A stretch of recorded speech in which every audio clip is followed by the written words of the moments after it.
Good morning, viewers. Thank you very much. Welcome to Punchline Africa Television, broadcasting in the general headquarters away from Miriam. Good morning, Miriam, in Nairobi, Kenya. A very good morning to you, Dirk, and good morning to our viewers. Thank you very much. Good morning, Douglas, wherever you are in Meru. Thank you very much, our correspondent from the mountains of Kenya in Aberdare slopes. Good morning. Good morning, Dr. David Matanga, and also to Miriam Mobutu, to our crew and our friends across the world. Thank you for having me on the show, Dr. David Matanga. Thank you very much. This is a very important show. We are beginning this show as it was in 2017, and this is political debrief. I will be doing these debriefs in point bullet format. Then we discuss. Those who want to pick up any questions that you have, you can ask me. But I will be fielding explanations of some of the highlights of the political briefings that are taking place across the globe. This morning, we shall look at the Commonwealth. The Commonwealth starts its meeting this morning. Some of the members of the Commonwealth have already arrived. Some delegations, ministers of foreign affairs are already there. It starts today. Between now and the 28th of this month, we shall have the Commonwealth Conference, Heads of State meeting. As you are aware, Commonwealth is purely a dialogue with consensus. We don't vote, we don't bring chaos in voting. Elections, always divide the countries, but the Commonwealth takes it on consensus. The Commonwealth is one of the political debriefs that I would like to bring. How many countries will be readmitted? We shall be looking at that at the top of the hour this morning, and at 11 a.m. when we look what benefits will Zimbabwe be getting out of the Commonwealth. The second topic that we shall touch briefly, that I'm going to explain a bit, is the Democratic Republic of Congo situation. The heads of state and government are meeting today to find a solution to the crisis that is engulfing the Democratic Republic of Congo, where natives have taken their law in their hands and they are killing any Congolese who speaks any language which is not Congolese. And the war is as a result of Congo, DRC Congo saying the Rwandese have armed M23, allegations that will be surfacing on the table when the heads of state meet today in Nairobi. The third point is Nigeria. Nigeria government parties are geared up for 2023 elections, but is Nigeria in safe hands? Will it come out of the quagmire that it has been in for the last 10 years? Multiple agencies, gangs, terrorist groups across the continent of Africa are busy making sure that Nigeria does not stay the same. That is one of the topics that I will touch on. And the other topic, which is global, is the impending railway strike in Britain. As you are aware, the railway strikes are taking place. The workers in the railway union want to take on a strike. And when you strike during summer in Britain, like now as the weather it is, hot weather, people are relaxed, it can cause you quite a lot of inconveniences to the people of United Kingdom. The headlines, therefore, across the continent of Africa stand as follows.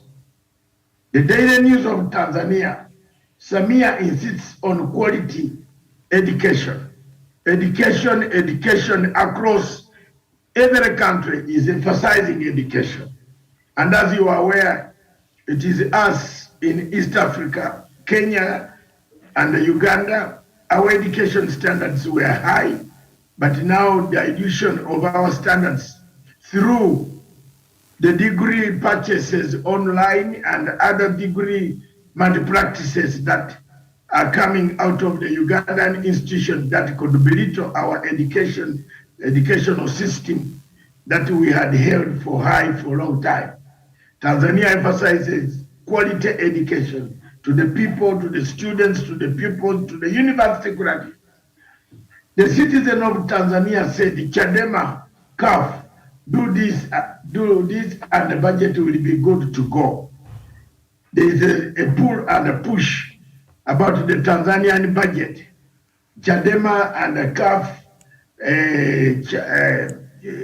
which is an opposition parties, are pulling each other against CCM, the ruling party, about the budget. Trigger Cement bid to acquire rival farm prompts an uproar. Trigger is trying to acquire the farm, another cement factory, another cement company in Tanzania. Trigger has been one of the biggest cement factory.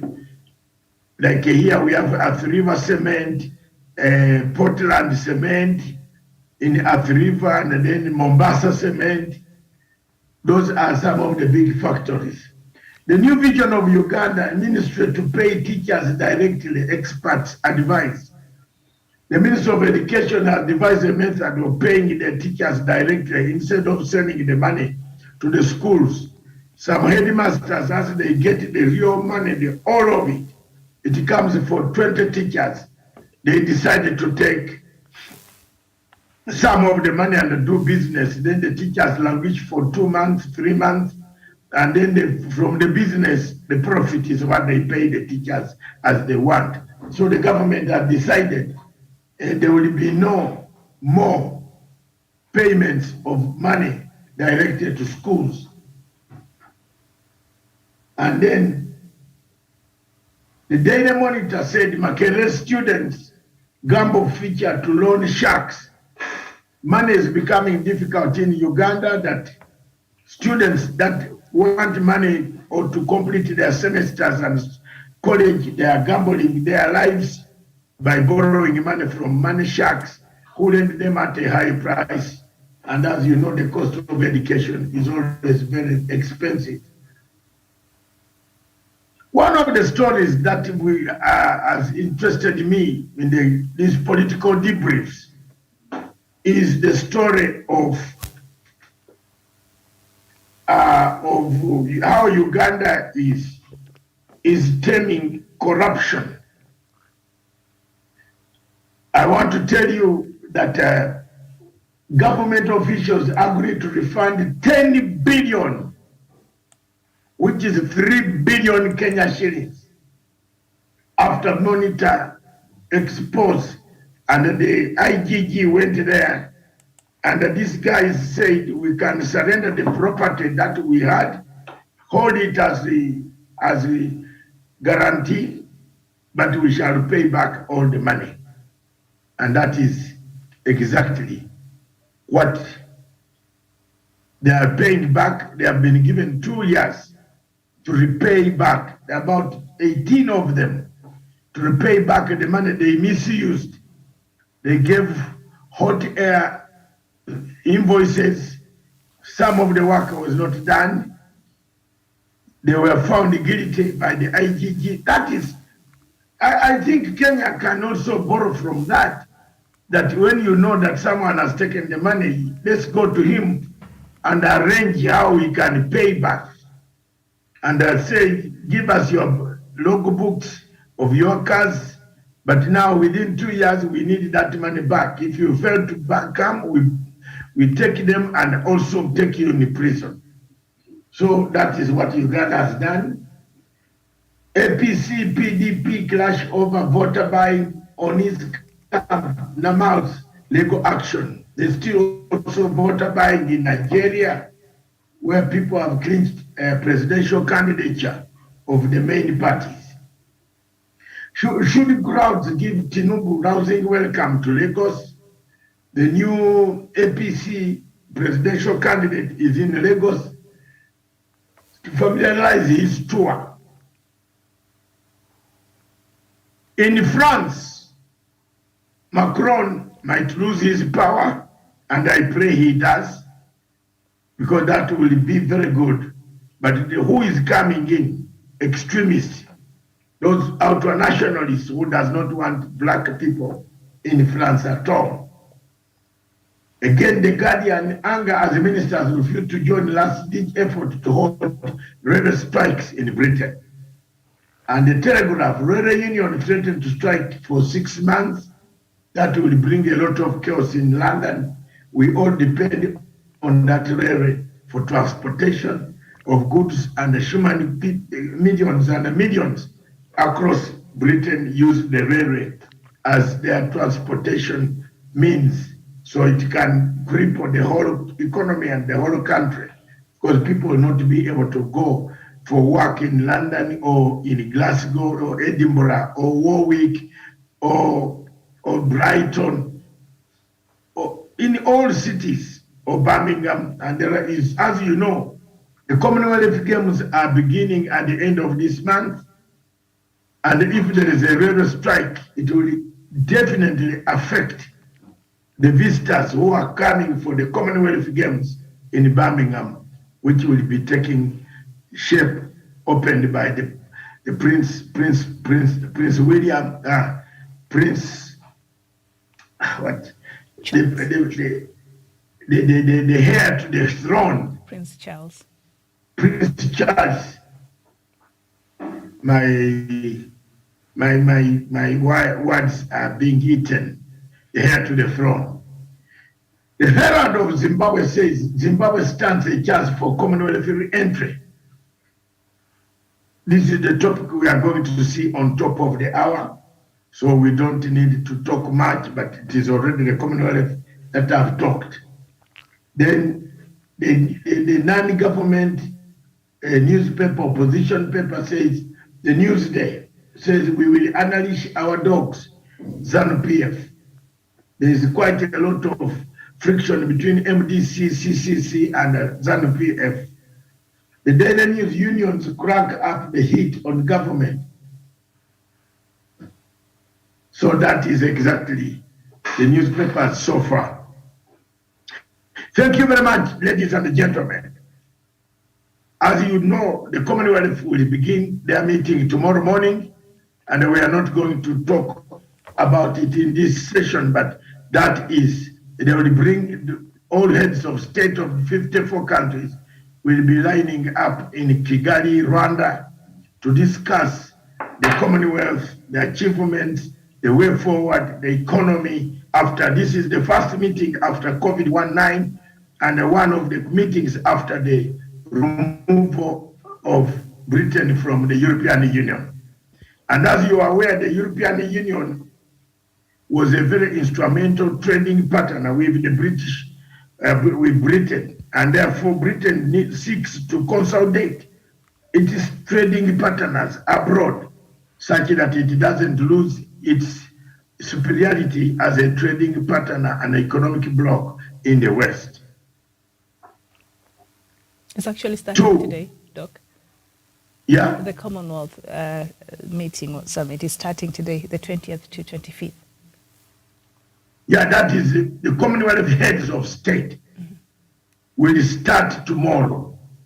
But the Commonwealth Conference Forum, Miriam, I have a letter here which I have been invited. Okay. It is stating the program very clearly. The forum and the other ministers of foreign affairs, they are there today. But the heads of state, that's what I say.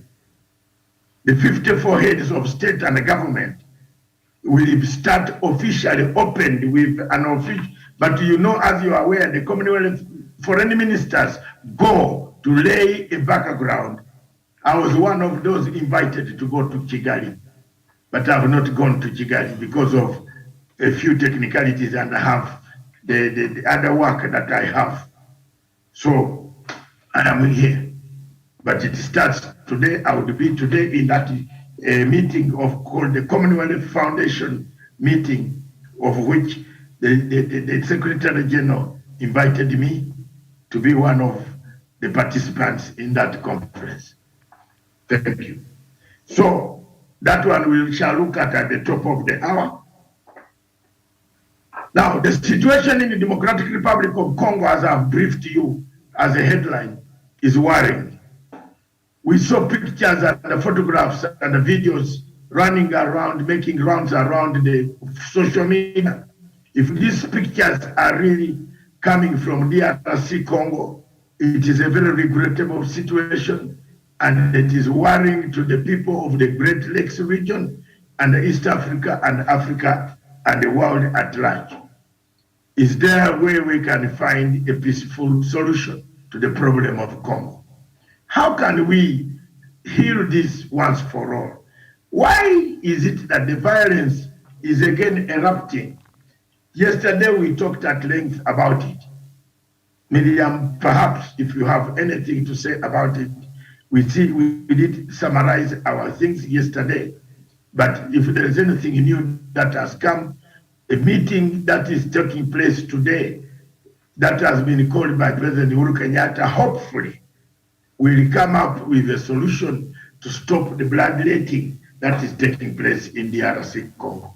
But who is behind the rebels, and whom supports the rebels, and how are the rebels getting their arms, and whose interests are they fighting? Those are the questions on the table. Miriam.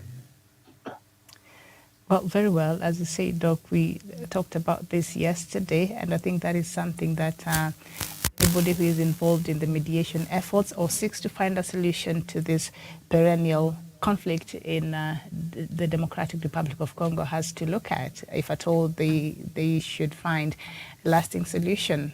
The people who are involved, who are the players, who are the active players that are fueling this war. And as I said yesterday, and I'll repeat again today, the DRC has continually accused Rwanda of being one of the key players. So I think it is about time this claim be interrogated so that we know, even as we form this regional force to go try and help the DRC as the East African Community Bloc, but that matter is actually looked at so that we know the way forward. Otherwise, I think we are looking at some diplomatic problems that we might encounter, especially in this region. And knowing now that the DRC is part of the East African Community Bloc, so this is now our problem. This is not just a problem that was between one country over there with another one in the East African Community Bloc. This is now a problem because these countries we are with them here. So we have to look at it. We cannot escape shouldering or at least being involved in trying to find peace. But even as we do that, we have to look at the actual issues and not skate around. Otherwise, we will continue doing this the same way we are continuing doing this in South Sudan and other areas and will not find a solution. Thank you very much, Miriam. You have said the point, you've made your point very clear. If we go on running around and skirting around the issues without putting them on table, we might find ourselves in a situation worse than South Sudan. Douglas Creamy.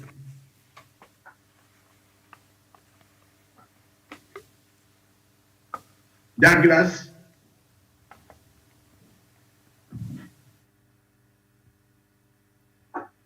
Douglas Creamy. Are you there, sir? On the question of Congo, are you listening? Okay. Thank you. My contribution to that is the same like Miriam is saying, that for us to be able to come to pacify peace in Democratic Republic of Congo, or come to a conclusive end on the matter, we need to be able to get the government in Kinshasa. We need to also get the rebels. We need to also get the regional players. We have Uganda. We have Russia. We were told some few months ago, last year, that Russia is involved in Central Africa Republic, and there is no Russia can be involved in Central Africa Republic if it has no hand in Congo. We are also told by different sources that the Republic of Uganda through President Museveni is involved. The president of Rwanda is involved. Those are regional players that should be brought to the table for us to be able to get Congo where it needs to go. Congo is one of the richest countries in minerals and natural resources, but that has not been able to help the people of Congo. And also the Congolese leaders should be able to come together. For example, the former governor of Katanga, Moise Katumbi, and others should be brought to the table. They should be able to have a conversation, the regional players, the people in Kinshasa, so that the government in Kinshasa is the same government in the regions that continue fighting the government, and also the international community. There are a section of our international community that continue permitting the war in Congo and funding the war in Congo because it is benefiting them. They are benefiting from illegal mining of natural resources and everything that they have to get from Congo, and also continue defranchising the people of Congo for them to benefit. If we are truly careful and we truly care and we truly want the better for that country and its welfare and welfare of the people and their public good, we should be able to bring those the four factors: the regional leaders and labels, the people in Kinshasa, the regional players, people like Museveni, the president of Rwanda, Paul Kagame, and other African leaders who are involved in the war in Congo, and the international community. Dr. Masanga, if we cannot be able to do that, the Republic of Congo, as we know it, will continue becoming a boiling pot, and the people of Congo will not benefit even after many years of their cry. Nobody can listen to a cry of a person in Eastern Congo where labels are fighting to control those regions, and they are not fighting to control those regions for nothing. They do not want a secession where they would want to rule themselves. It is because of the resources in those vast places, Dr. David Matsanga. People in Kinshasa, you cannot lead a government alone in Kinshasa. Congo is a vast country. Congo is a vast a nation, is a country with different people and also different tribes. There are people in Congo forest who have never voted Dr. David Matsanga. There are people who cannot be accounted who are in the forest. Those are people that should be able to be brought together, integrated into the country, brought into the electoral system, so that they can be able even to choose their own leaders, Dr. David Matsanga. There are people who cannot be able to access education in Congo. Despite being the richest country in minerals and natural resources, there are people in Congo that cannot be able to access banking. Over 80% of that country is said to be unbanked. When the Equity Group of Kenya went to Congo, they were banking on many women and young people who are not banked. The unbanked people in Congo are so many. And remember, if you do not have financial power, if you cannot be able to have purchasing power, you have no freedom. True freedom comes from purchasing power. There are people in Congo who do not know there are countries that exist beyond Congo, who live in the forest, who are unbanked. There are very many poor people that the government in Congo should be able to work for and behalf and their welfare and public good. But the government in Congo seems to be working for some people in Belgium and other Western capitals. And these are the people that we should be able to bring to the fore as the people of goodwill and people who wish the best for that country. Dr. David Masanga, regional players, regional presidents who are involved in the conflict in Congo. We are told actually there is a road, there are schools, there is electricity that has been able to be put together, infrastructure that is spearheaded by President of Uganda, President Yoweri Museveni. We are told that there are roads that he develops himself inside the Congo. There are people in Congo that pay allegiance to the President of Rwanda, Paul Kagame. There are people inside Congo that pay homage and tribute to people in Belgium. And I also believe that because the King of Belgium came to Congo the other day and he tried to make peace with the past and also tried to bring proper integration between the two countries, that colonial master, the former colonial master of Congo, should take the first center stage and also the first seat, and make sure that that country is truly liberated economically, financially, and also make sure that politically and socially the people of Congo are together integrated as a nation, and they can enjoy their own sovereignty without them control, because Congo is like a marionette. It's being controlled by a puppet master in Western capitals and regional governments, and that is not the Congo that we want, and that is not the Congo that I would wish my brothers and sisters in the Republic of Congo. Thank you, Dr. David Matanga. And before you come in, maybe perhaps a very quick update of the latest on Congo, I think just on what we are talking about. Of course, Belgium is returning, I think, the truth of Patrice Lumumba, I think, is it today, that, the person that was responsible for his death carried with him to Belgium as a memento, so that is being returned. And so Kenyan President Uhuru Kenyatta has called for a meeting of the East African Community Heads of State on Monday, that is today, to discuss peace and security in the Democratic Republic of Congo, according to a government statement. Mr. Kenyatta, who is currently the head of the bloc, had on Wednesday urged for the immediate deployment of a regional force to stop violence in Eastern Democratic Republic of Congo. DRC is, however, opposed to Rwanda being part of the proposed regional force and has suspended bilateral relations with Kigali. It accuses Rwanda of backing M23 rebels who recently captured the border town of Bunagana. President Felix Tshisekedi also accused Rwanda of seeking to occupy his country to exploit its minerals and asked the UK to pressure Kigali to stop its aggression. Rwanda denies the allegations. Tensions between the two countries have escalated in recent weeks, with anti-Rwanda protests reported in Kinshasa and Eastern Democratic Republic of Congo. 2 days ago, a Congolese soldier opened fire at Rwandan security officers at the Bukavu border post, injuring 2 police officers. Kenya is the host and facilitator of direct peace talks between the government of the Democratic Republic of Congo and the different rebel forces. The dialogue, however, is yet to yield any results. So that is the latest. So they're meeting today, the regional leaders are meeting today to discuss the issues to do with Congo. Doc, back to you. Okay, as we were on air, His Excellency President Yoweri Gakuda Museveni has just landed in Kenya. And is right now being met at the Jomo Kenyatta International Airport, proceeding for that meeting. That is the current news. So far, the situation, President Museveni has just arrived in Nairobi for the summit, and which will see him meet the host, President Kenyatta, and other heads of state of East African 7 states who are arriving for this summit.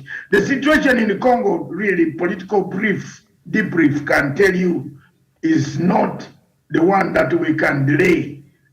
There is no tomorrow. The solution must be found now. And as Miriam said, if we delay, we shall go another Sudan, South Sudan.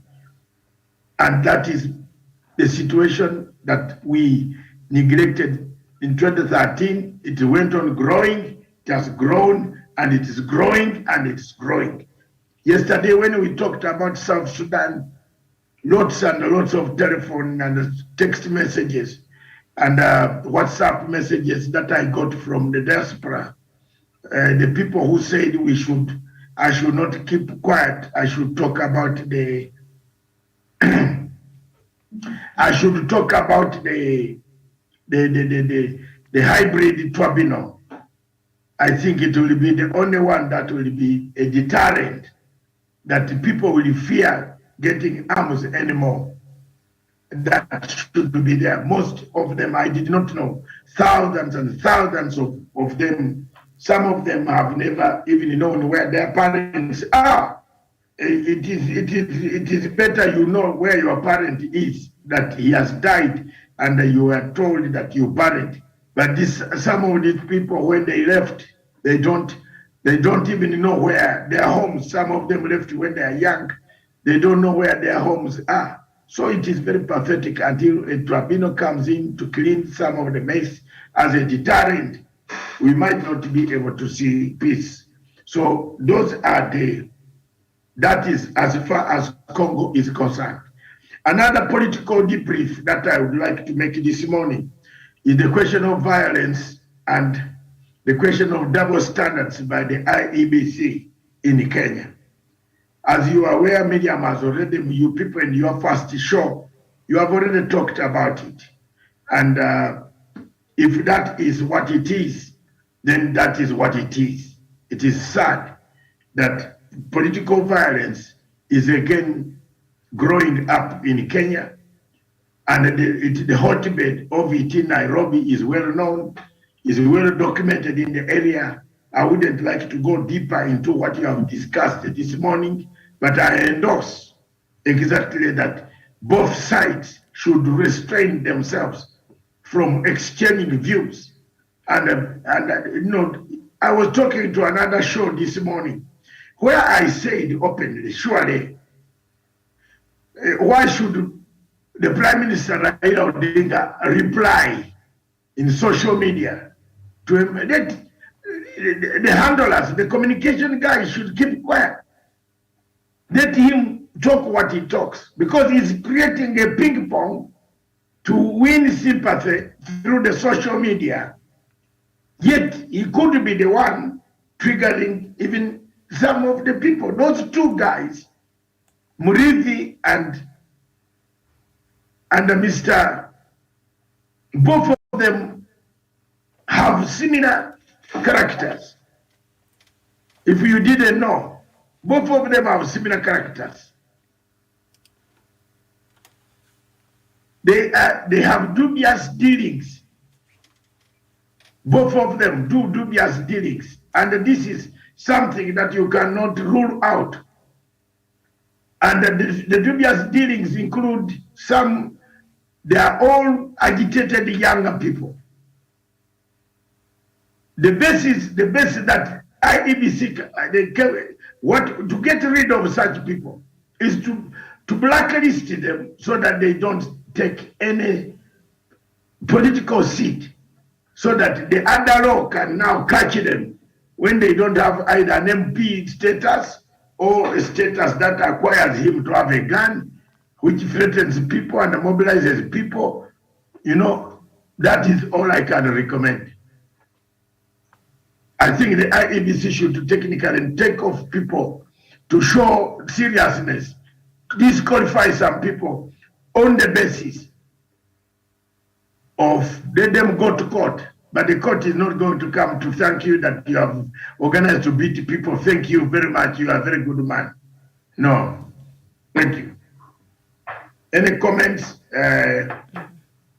from you on the question of violence? I agree with you. What happened yesterday is something that should be condemned, and those people who are responsible, I think, should be held to account. And the tweet by the Deputy President was careless, and the tweet by Raila Odinga was equally careless. When you consider very careless. Yeah, I think it was uncalled for. And the better ways, like you say, they do have their communications department. That is why they're paying these people who should come out and craft a communication to the country which does not incite, which is responsible. At this point, such sentiments only act to fuel further, and escalate the situation. So Raila Odinga, I don't know if he's the one who tweeted this, but that even is low for a person on his stature, and even Deputy President William Ruto. That is not the way to go. You are national leaders. Can you just act the part? That's it. Thank you very much, Miriam. I think I concur with you. I have said it elsewhere. Raila needed not to reply to this, because he was stooping low to a game. This is a man who started this, and he has grown up like a Makonde for 6 months. So please, he should not reply to some of this. And the communication, I have emphasized here on this TV, that the communication of Azimio could lead analysts. They bring in technocrats, people who know the politics, to balance politics and see what thing can spark more avoid it, we might have a disaster. Any comments from any of you? Gladwell Kiragu, I can see. Gladwell Doc, Doc, good morning, and I said in the early show that, with some of these fights that the Kenyans are getting involved in, there are fights which are worth fighting for and others which are not. You can never fight for a politician, Doc, and you expect that because at the first thing, that politician doesn't even know you, doesn't recognize you, doesn't know what you're feeding your family, what you're going through to feed that family. So as you're going picking a stone to throw at another person, that is the same neighbor that you're fighting, maybe, or maybe that is the same person who can help in the future. So these fights, and most of the youths, can they stop getting involved in these messy politicians?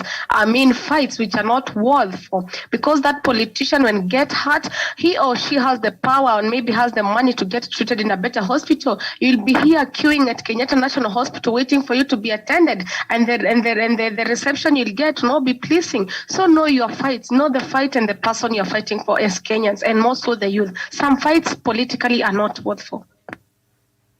Thank you very much. Let these people bring their children on the front line.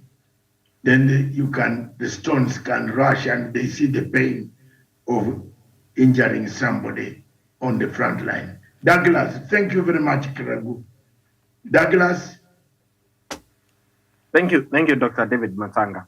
I said in the earlier show that we need to be politically tolerant with each other, socially tolerant with each other, because at the end of the day, if Babu Owino meets Francis Muriithi at Big Club, where the politicians and business people go have a drink after work, this is a place that is very exclusive. You cannot even access some of these VIP lodges that they access. Some of them have private lodges where they meet some of their biggest opponents or some of their political nemesis. And when these people meet and have conversations, you're not included.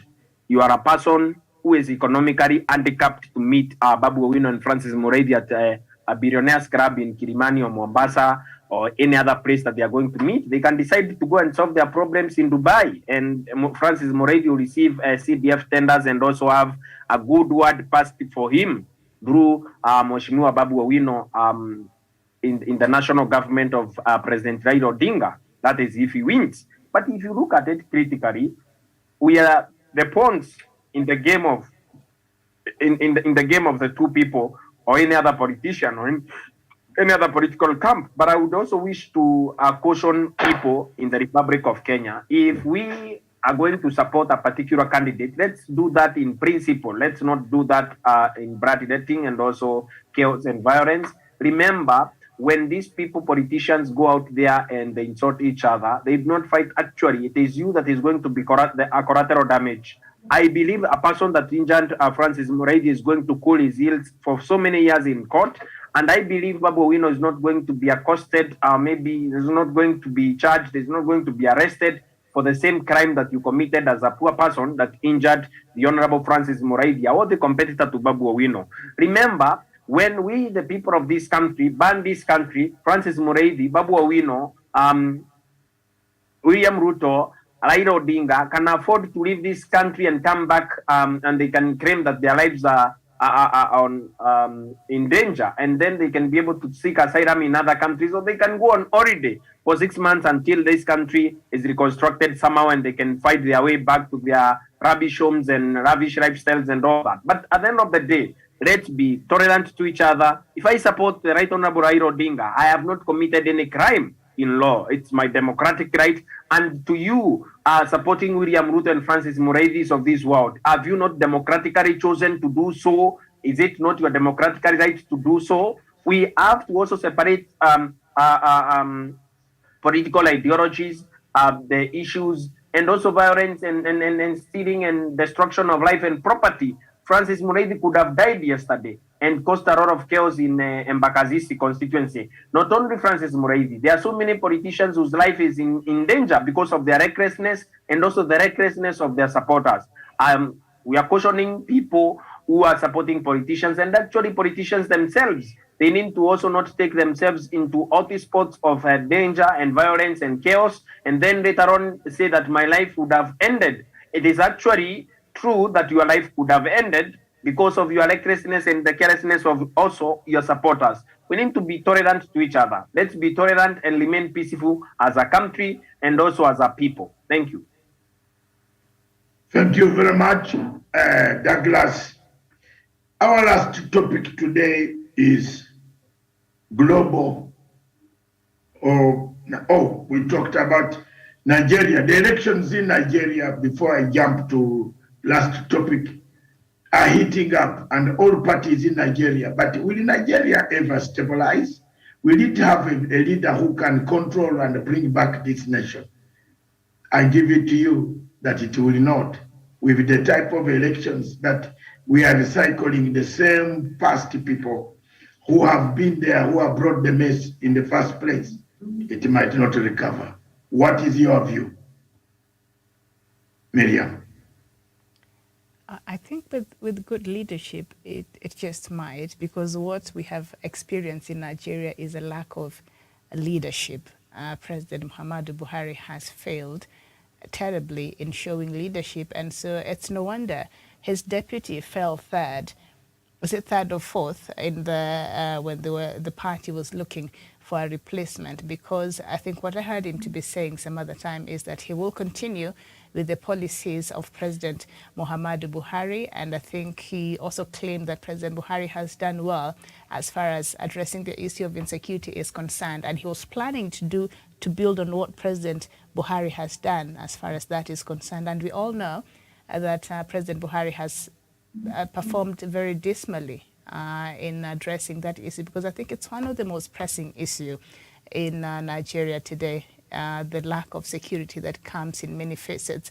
In Boko Haram, we've seen the kidnappings, we've seen it's a lot going on as far as security is concerned. So I think the person that can really address this issue, among other things that are plaguing, Nigeria, I think that is the person that people should listen to. But unfortunately, that is not how we vote here in the continent. We don't look at the manifesto, we don't look at the agenda of these people we elect into spaces of a leadership, and then thereafter we start complaining. And the last time we were talking about this issue, religion will form a huge part of the reason why people will go to vote. I think it is a matter that is on the table and people are going to vote for in these elections, among other things that Nigerians feel perhaps the current leadership has not really addressed, and so maybe they can look for somebody who has an agenda to change and to really find solutions to some of the things that are plaguing them. But with good leadership, a good leader can certainly turn a country the other way around. So I think that is left to be seen as even the country prepares for its elections in, I guess, February next year. Okay, Miriam, thank you very much. Douglas, any comment? Thank you very much for that. A good leader is the only one who can bring about peace in Somalia. You have comments briefly, 1 minute to 2 minutes, and then we close over, take a small break, and come up with PLO Lumumba and others online that is going to come live. He will give us about 10 to 15 minutes talk, and then we can dissect the issue of Zimbabwe and the Commonwealth and finish. Thank you very much, Douglas. On this question of Nigeria, we have spoken a lot, and we don't have anything much to add more than that. The last question, I think, is the railway strike in Britain that is threatened to paralyze the summer holidays and the sunshine that is in plenty there. People are boiling. People don't wear even long dresses now. It is really boiling. Well, that's what I was told yesterday. And the strike seemed to be a very bad strike at a very wrong right time. Any comments from any of you?